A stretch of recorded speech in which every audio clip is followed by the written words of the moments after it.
Hello student, कैसे हैं आप सब। आज मैं आपको बताऊंगी सीडीपी में 28 मार्क्स कैसे स्कोर कर सकते हैं। ठीक है, 30 में से।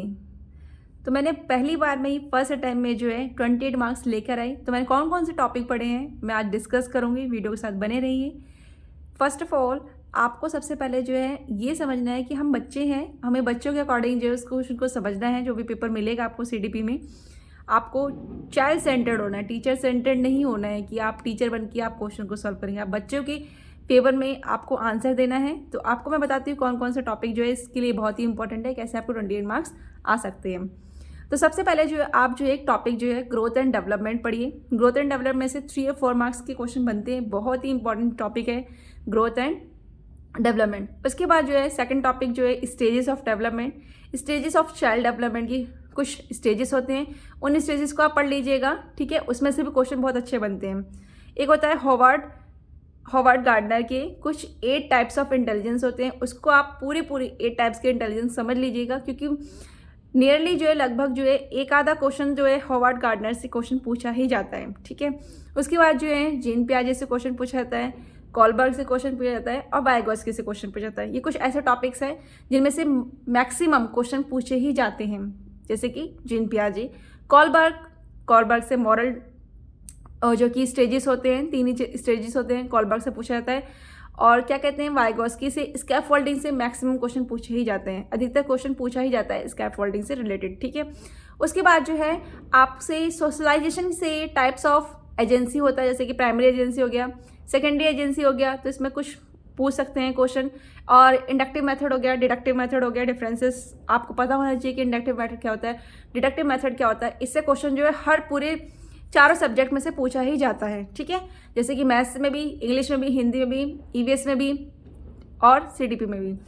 और इसके बाद मैं कह सकती हूँ और convergent thinking, divergent thinking, intelligence से रिलेटेड क्वेश्चन पूछे जाते हैं। और टाइप्स ऑफ डिसेबिलिटी से भी क्वेश्चन पूछे ही जाते हैं, बहुत ही इंपॉर्टेंट है। एक आधा क्वेश्चन डिसेबिलिटी से पूछा ही जाता है।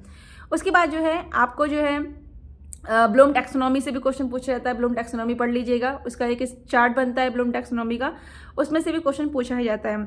असेसमेंट होता है, ठीक है, असेसमेंट से, एवोल्यूशन से भी क्वेश्चन पूछा जाता है। रिमीडियल टीचिंग क्या होती है, डायग्नोस्टिक, ये सब क्या होता है, इन सभी क्वेश्चन पूछा जाता है, पुटअप किया जाता है सीडीपी में।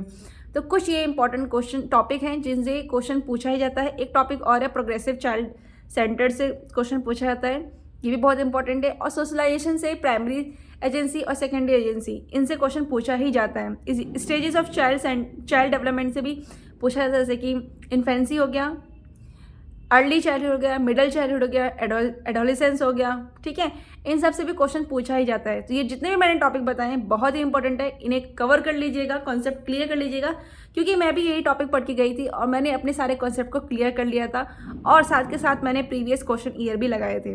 इससे क्या होता है कि आपका जो है जो टॉपिक कॉन्सेप्ट जो क्लियर हो गया, आप डे वन डे आप एक प्रीवियस ईयर क्वेश्चन के सेट को लगाइए, आपके सारे कॉन्सेप्ट क्लियर हो जाएंगी। आप इजीली जो है 28 मार्क्स भी ला सकते हैं और 30 भी ला सकते हैं। तो सीडीपी इतनी टफ सब्जेक्ट नहीं है। अगर आपने अपने कॉन्सेप्ट को क्लियर कर रखा है तो आप इजीली जो है 28 मार्क्स ला सकते हैं। ठीक है, आपको क्वेश्चन को बारीकी से पढ़ना है, समझना है। और उसके बाद जो ऑप्शन होते हैं उसमें से आपको दिखाई देगा कि इसमें से 3 ऑप्शन तो एलिमिनेट हो जाएंगे। आप सीधे सीधे आंसर के अप्रोच तक पहुंच सकते हैं अगर आपने सारे कॉन्सेप्ट को क्लियर कर रखा है। कुछ क्वेश्चन ऐसे होते हैं जो कि आपके थिंकिंग पे होता है, नॉलेजेबल पे होता है, कि आप क्वेश्चन पढ़ते हो, आपने क्लास में कैसे टीचर ट्रीट करती है, कैसे बच्चों को आंसर देना चाहिए, उसके अकॉर्डिंग आप क्वेश्चन को बिना कॉन्सेप्ट के भी लगा सकते हैं। अगर आप अच्छे से सीडीपी पढ़ लेते हैं तो आप सारे क्वेश्चन को ईजिली सॉल्व कर सकते हैं। उनकी लैंग्वेज ईजी होती है। अब जो देखा जा रहा है, ऑनलाइन पेपर हुआ है पिछले अगस्त में, हुआ था 20 अगस्त में, तो उसमें क्या था कि काफ़ी जो है लेंदी क्वेश्चन थे और ऑनलाइन में इतने लेंदी क्वेश्चन नहीं आते थे और आपको टाइम टेकिंग हो जाता था। तो आप ज़्यादा से ज़्यादा प्रीवियस ईयर क्वेश्चन की प्रैक्टिस करिए, जिससे कि आपकी पढ़ने की रीडिंग हैबिट रहे और आप इजीली जो है क्वेश्चन को इजीली कम मार्क्स में अटेम्प्ट कर सकें। तो मैं मैं आशा करती हूँ जितनी मैंने बातें बताई हैं आपको सब सही लगी होंगी। और जितने भी मैंने टॉपिक बताए हैं आप इसको क्लियर कर लीजिएगा, कॉन्सेप्ट क्लियर कर लीजिएगा, क्योंकि इन्हीं टॉपिक में से क्वेश्चन मैक्सिमम पूछे जाते हैं। Thank you very much, keep it up.